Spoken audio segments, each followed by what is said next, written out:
Bom dia, oitavo ano. Tudo bem com vocês? Semana 31 de agosto de 2020. Vamos estudar hoje o capítulo 21. Hoje vai ser apenas um capítulo, tá bom? Semana passada estudamos 2 e hoje vamos estudar o 21. Espero que vocês estejam bem, prestando atenção e que possamos juntos ter uma semana abençoada. Bom, figuras de palavras são aquelas figuras. Eu já expliquei a vocês semana passada. Quando nós falamos em figuras, nós queremos dizer que a palavra está com sentido figurado. O sentido figurado é o sentido conotativo. O que isso quer dizer, professora? Isso quer dizer que o sentido conotativo é o oposto do denotativo. Enquanto o denotativo é o sentido real da palavra, aquele que você encontra no dicionário, o sentido figurado é aquele que você tem criatividade para imaginar o significado que a palavra vai adquirir, o significado que a palavra tem.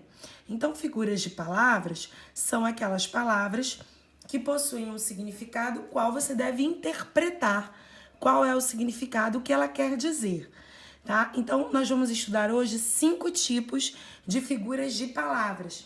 Elas acontecem realmente no campo da palavra, da significação da palavra. O que eu quero dizer com isso, oitavo ano?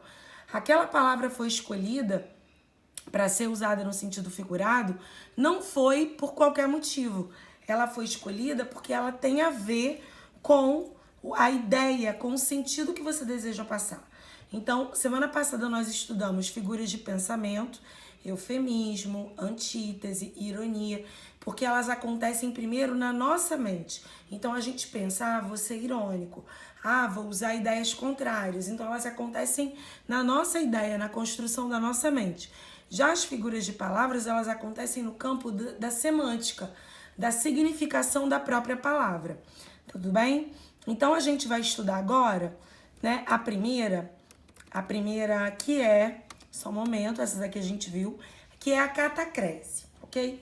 Quando nós estudamos a catacrese, que é essa figura, né, com esse nome feio, né, estranho, e aí a gente tem aqui o alho, né, a cabeça de alho, que a sua mãe fala assim, vou ao mercado comprar alho, vou ao mercado comprar 3 cabeças de alho. Ou vai, meu filho, no sacolão, compra 3 cabeças de alho para mim. E aí você para pensar, alho não tem cabeça, porque alho não é ser humano. Alien, então, seria prosopopeia, personificação, porque você está atribuindo característica humana a algo que não é humano? Não, porque eu não estou dizendo que essa cabeça pensa, tá? Eu só digo o nome cabeça para esse formato aqui de vários dentes de alho juntos. Então, por que eu falo cabeça? Por que cada separação dessa eu falo dente de alho? Veja, primeiro porque se assemelha a um dente. E o formato se assemelha, né, essa circunferência ao formato de uma cabeça. Notem que é mais alongado e depois vai diminuindo, igual a nossa cabeça mesmo. Ou a cabeça da maioria das pessoas, né? É maiorzinha e chega em cima, dá uma diminuída. Então não é à toa que nós escolhemos cabeça e dente, cabeça de alho e dente de alho. Nós escolhemos por haver uma aparência de cabeça e uma aparência de dente. Então, por que eu vou chamar essa figura de catacrese? Porque eu uso um nome que não é o nome próprio daquele objeto ou daquele alimento, mas é como se fosse um nome emprestado. Por ele ter alguma aparência com o nome, nós passamos a usar aquela determinada nomenclatura para nos referirmos ao objeto. Por exemplo, pé de mesa, pé de cadeira.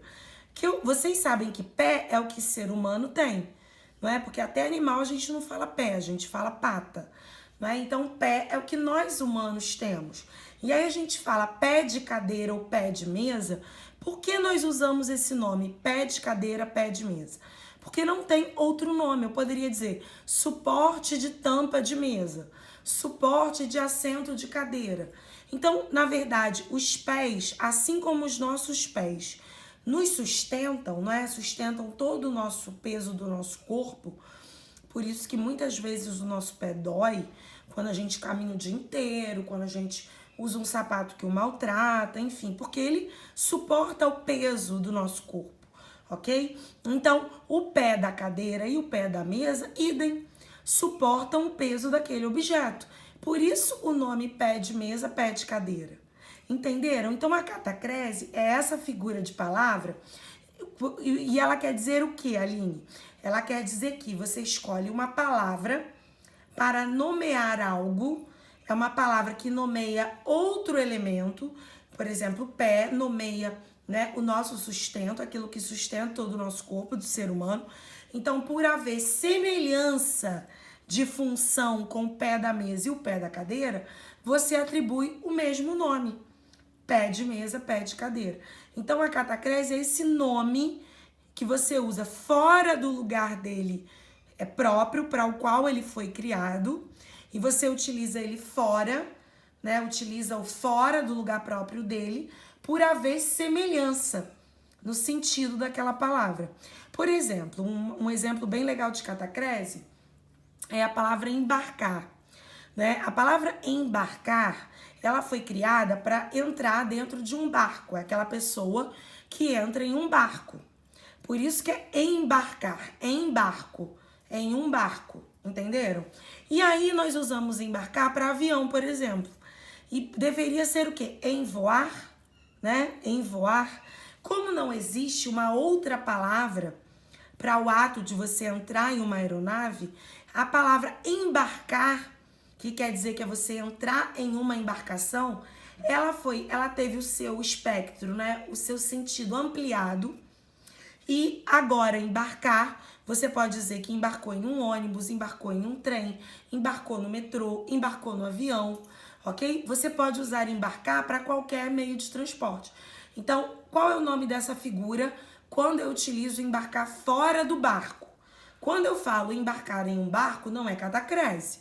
Eu estou usando a palavra no seu significado real. Agora, quando eu digo embarcar no sentido figurado, ou seja, com uma figura de palavra, é porque eu uso como embarcar em avião, embarcar em metrô, embarcar em um trem, porque eu tiro a palavra do sentido real dela e transponho ela para outros meios de transporte.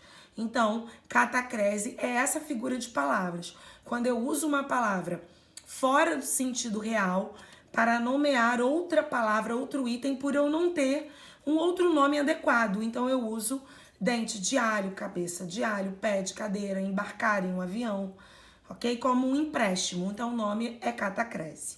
Tudo bem? Dá um joinha aí pra mim. Olha que legal. É o emprego impróprio de um termo por não existir termo adequado para designar certas ações, coisas ou qualidades. Então, batata da perna, cabeça de alfinete, braço do sofá e por aí vai, ok? Vários outros exemplos. Eufemismo vimos semana passada, metáfora. A metáfora é aquele sentido, é aquela figura de palavra mais comum. É quando você utiliza uma palavra com o sentido que ela tem. Então, quando eu digo que ela é um anjo, né, eu não quero dizer que ela é um ser celestial que mora no céu. Não, eu atribuo características desse ser celestial. Então, eu penso, o ser celestial é bom, é bondoso, é meigo, é carinhoso, enfim, todas as qualidades boas de um anjo, do ser celeste anjo. E aí eu penso, nossa, ela é tudo isso. E aí eu digo, olha, ela é um anjo. Então eu atribuo, eu uso essa figura do anjo, né, para representar uma pessoa. Então eu usei uma metáfora. Todas as metáforas, você vai ter esse verbo aqui, né, o verbo ser. Então você diz, primeiro você pensa, você faz uma comparação na sua mente. Nossa, ela é meiga ou ela é boa como um anjo, tá? Então eu vou acelerar um pouquinho para mostrar a vocês a comparação, tá? Olha a comparação aqui. Ela é cheirosa como uma flor. Então notem que na comparação, ó, comparar quer dizer que você precisa ter dois elementos. E você sempre vai ter os termos que vão comparar. Como, tal qual, tal como, tal que, ok? Você vai ter os elementos que vão comparar. Então, notem aqui, eu estou comparando ela, que é um ser humano, com uma flor. Então, notem, eu estou comparando o que dela com uma flor? O cheiro. Então, eu penso, nossa, ela é cheirosa como uma flor. Esse ela é cheirosa como uma flor é uma metáfora. Perdão, é uma comparação, por causa do como. olha bem, ele é bonito. Aí eu penso, nossa, ele é bonito. Nossa, ele é bonito como um gato. Ele é bonito tal qual um gato. Porque o animal gato é bonito. Lembram que eu falei para vocês que a figura de palavra, você atrair uma palavra a outra pelo significado que elas têm? Então, gato é um animal bonito. Gostando ou não gostando de gato, você não pode discordar de que ele tem uma beleza, né? Uma feição, um rosto, um olho, né? Um pelo. Ele é um animal bonito. Então, alguém que é bonito, um homem ou uma mulher, as pessoas tendem a comparar com gato, com gata. Então, quando você usa os elementos comparativos, nós vamos chamar de comparação. E aí, se você tira esse elemento comparativo, você diz, nossa, ela é cheirosa como uma flor. Ela é uma flor. Quando você diz ela é uma flor, é uma metáfora. Então, a gente costuma dizer que a metáfora é o resultado da comparação. Porque, primeiro, você faz a comparação na sua mente e depois você faz o resultado. Então, ele é bonito como um gato. Ele é um gato. Então, é a metáfora, tá? Nossa, ele tem músculos como de aço. Ele tem músculos de aço. Pronto, você não usou o como, então é metáfora, tá? Aquele homem é bravo como um leão. Comparação. Aquele homem é um leão. Metáfora. Metáfora de quem? De um leão. Você usou a figura de um leão, a robustez, a braveza de um leão para comparar com a de um homem. Se não tem o como e você já diz aquele homem é um leão, você já deu o resultado. Então, você já tem o quê? A metáfora. Então, o que é metáfora? São palavras ou expressões, né, de figuras. Você usa a figura do aço, do leão, da flor, do anjo, por haver relação de semelhança. Lembra que eu falei? Tem semelhança na significação. Então, por haver semelhança na significação, você usa aquela figura para representar o que você quer dizer. Exatamente isso é a metáfora. Agora, vamos lá. A metonímia, que é a outra figura de palavra, o que é a metonímia? É quando você usa uma parte para representar o todo. Então, você diz assim, ó, ele gosta de ler Agatha Christie. Agatha Christie é a escritora. Então, quando você diz que ele gosta de ler Agatha Christie, você está dizendo que ele gosta de ler através do nome dela. Você está dizendo que ele gosta de ler a obra dela. Ficou claro para vocês? Então, na verdade, ele não gosta de ler porque parece, né, para quem não quer entender, aquelas pessoas que gostam de ser muito lineares, muito literais. Ele quer ler a mulher, Agatha Christie, pegar a mulher e ler a mulher? Não. Quando você usa o nome do autor, o nome do músico, né? O que você, na verdade, quer representar com aquele nome é a obra daquela pessoa, tá? Então, é a obra. Quando você fala assim, eu gosto da professora Aline. Na verdade, está intrínseco aí que você gosta da aula da professora Aline. Porque você não convive comigo, né? Você não convive, não tá comigo direto para saber se eu sou uma pessoa boa, se você gosta realmente do meu jeito. Então, na verdade, quando um aluno que só me vê na escola diz, eu gosto da professora Aline, na verdade está embutido ali uma metonímia. O que ele gosta é da minha aula, do meu jeito de lecionar, ok? Então, quando você diz ele gosta de ler Agatha Christie, né, que é uma escritora aí de suspense, enfim, você está dizendo que ele gosta de ler a obra da autora. Então, é a metonímia. A metonímia é o emprego de uma palavra por outra, baseando-se numa relação constante entre as duas. O que isso quer dizer, Aline? A metonímia é quando você utiliza uma palavra, ok? Uma parte do todo. A palavra representa o todo. Sabe quando alguém fala assim, nossa, coitado, ele não tem teto que o abrigue? Na verdade, ele não tem só o teto, ele não tem a casa inteira. Mas quando você diz que ele não tem teto, a palavra, o teto da casa, tá? Ele vai representar toda a casa, ok? Ele comeu uma caixa de chocolate. Na verdade, não é simplesmente o objeto caixa. Ele comeu o que estava dentro, o conteúdo da caixa, né? Os bombons, os chocolates que estavam dentro da caixa. Então, quando você diz que ele bebeu 2 copos, na verdade, ele bebeu o conteúdo do copo. Então, tudo isso é metonímia. Eu adoro ouvir Djavan, né? Eu gosto de ouvir Manu Gavassi. Eu gosto de ouvir Aline Barros. Na verdade, você gosta de ouvir as canções. Não é aquela pessoa falando com você. Você gosta de ouvir as músicas. Então, o nome da cantora, do cantor, da banda, representa a obra. O nome dessa figura é metonímia. E aí, legal, né? Bom, já vimos a comparação e agora vamos ver a última, sinestesia. Então, vamos contar se foram 5.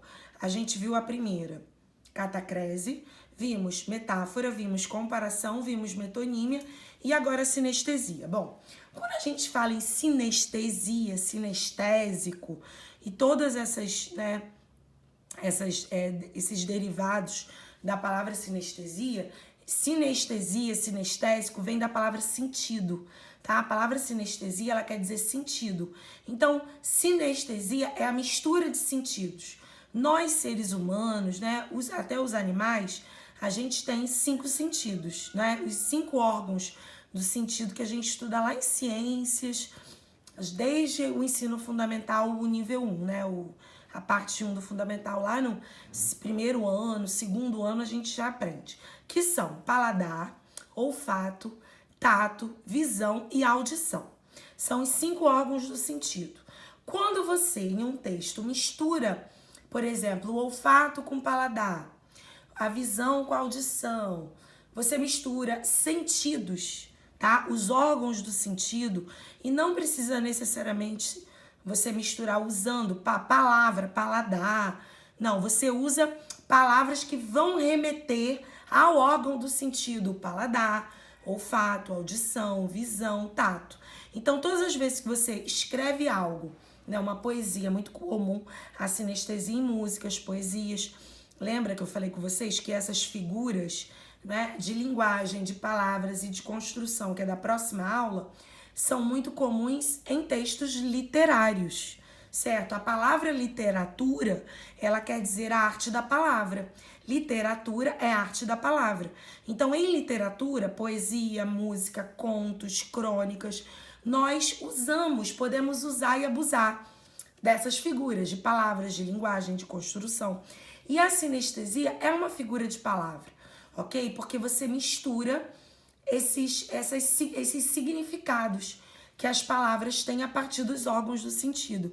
Então, olhem os 2 exemplos que eu coloquei. Era um cheiro doce de flor. Então, notem que essas palavras que estão em azul, cheiro e doce. Notem que o cheiro remete ao olfato e o doce remete ao paladar. Então, eu tenho a mistura de 2 sentidos. O olfato, que é o cheiro, e o doce, que é o paladar. Então, eu tenho aí a figura sinestesia. Olhem outro exemplo. Eu via, você já tem a visão. Seu toque, você já tem o tato. Através do seu perfume, você tem o olfato. Então, alguém que vê o toque do outro pelo perfume, né? Então, aquela pessoa que geralmente não se enxerga, né? Ela vê pelo toque. Ela vê tudo pelo cheiro.